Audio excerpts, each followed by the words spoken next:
Halo semuanya. Di sini kami dari kelompok 4 akan menjelaskan tentang isu kereta cepat Bus, di mana kami mengambil dari sudut pandang ekonomi publik.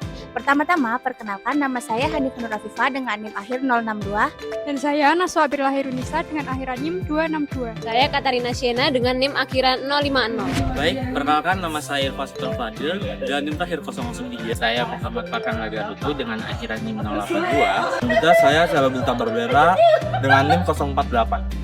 Pada kali ini, kami akan membahas isu mengenai proyek Kereta Wus. Nah, proyek Kereta Wus ini telah mencapai total investasi sekitar 7,27 miliar US dollar dan 75%-nya merupakan hasil hutang dengan negara Cina dan sisanya merupakan kolaborasi dengan negara Indonesia dan Cina. Namun pada tahun 2025, isu ini kembali mencepat di mata publik karena PT Cepat Indonesia Cina dianggap tidak mampu untuk membayar hutang dan dianggap hutang ini akan dibebankan oleh pemerintah. Padahal pada awal periode pembuatan kereta cepat ini tidak akan dibebankan ke APBN. Isu inilah akan menjadi pembahasan oleh kelompok kami. Oke teman-teman, di sini aku bakal ngejelasin tentang kegagalan pasar di kereta cepat Bus. Kegagalan pasar di sini itu ada dua. Yang pertama itu di mana masyarakat itu terdampak dari adanya pembangunan rel kereta cepat Bus. Masyarakat mau nggak mau itu harus menjual tanahnya kepada pemerintah untuk pembangunan kereta cepat Bus. Lalu yang kedua itu ada utang, di mana pendapatan dari kereta cepat Bus itu hanya sekitar 1,09 triliun, yang mana belum bisa menutupi biaya operasional termasuk utang yang dibebankan kepada China sekitar 2 triliun per tahunnya. Ya, di sini saya akan menjelaskan mengenai manfaat yang diberikan dari Kereta Wus. Yang pertama yaitu pembukaan lapangan kerja baru untuk masyarakat Indonesia. Yang kedua, mengurangi beban jalan raya karena banyak masyarakat menggunakan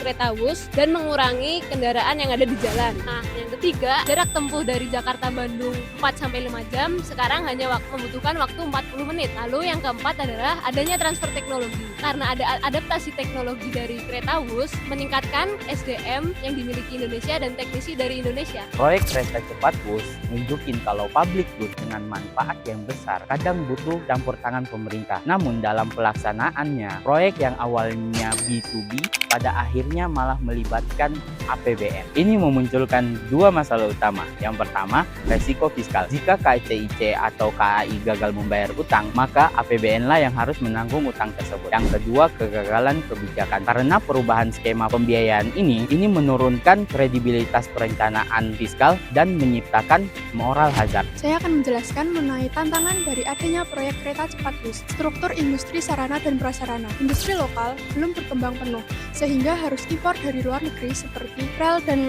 lokomotif yang menyebabkan terjadinya pembengkakan biaya dan keterlambatan. Yang kedua yaitu adanya pembengkakan biaya sebesar 7,2 triliun US dollar yang terjadi akibat kesalahan perencanaan. Nah, yang selanjutnya yaitu mengenai kritik dari proyek kereta cepat Bus, yaitu terjadi perubahan kebijakan yang awalnya Indonesia itu mengambil saham sebesar 40% dan Cina sebesar 60%. Namun pada tahun 2023 terjadi perubahan kebijakan yang dimana Indonesia itu mengambil 60% saham melalui PT KAI dan Cina mengambil saham sebanyak 40%. Jadi di sini aku akan menjelaskan tentang solusi dampak dari pembangunan proyek Kereta Wus itu sendiri. Yang pertama itu adalah evaluasi ulang pembangunan. Jadi di sini pemerintah dan PT KCIC perlu pengauditan ulang, lalu renegosiasi kembali ke Bank Development agar bunga dan tenor pinjaman dapat disesuaikan. Lalu yang kedua itu adalah tata kelola dan transparansi. Pemerintah perlu mengadakan situs resmi seperti situs resmi tentang proyek itu sendiri agar masyarakat dapat mengawasinya.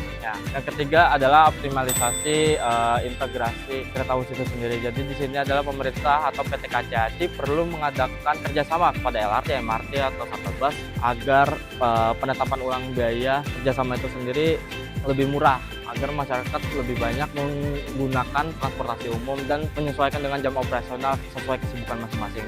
Yang keempat adalah pemberdayaan ekonomi lokal. Pemerintah dapat memanfaatkan kawasan sekitar Wus, sekitar stasiun Wus maksudnya, untuk menjadi ladang ekonomi lokal seperti UMKM, agar yang dapat diuntungkan itu tidak hanya pemerintah dan investor saja, tapi masyarakat sekitar juga.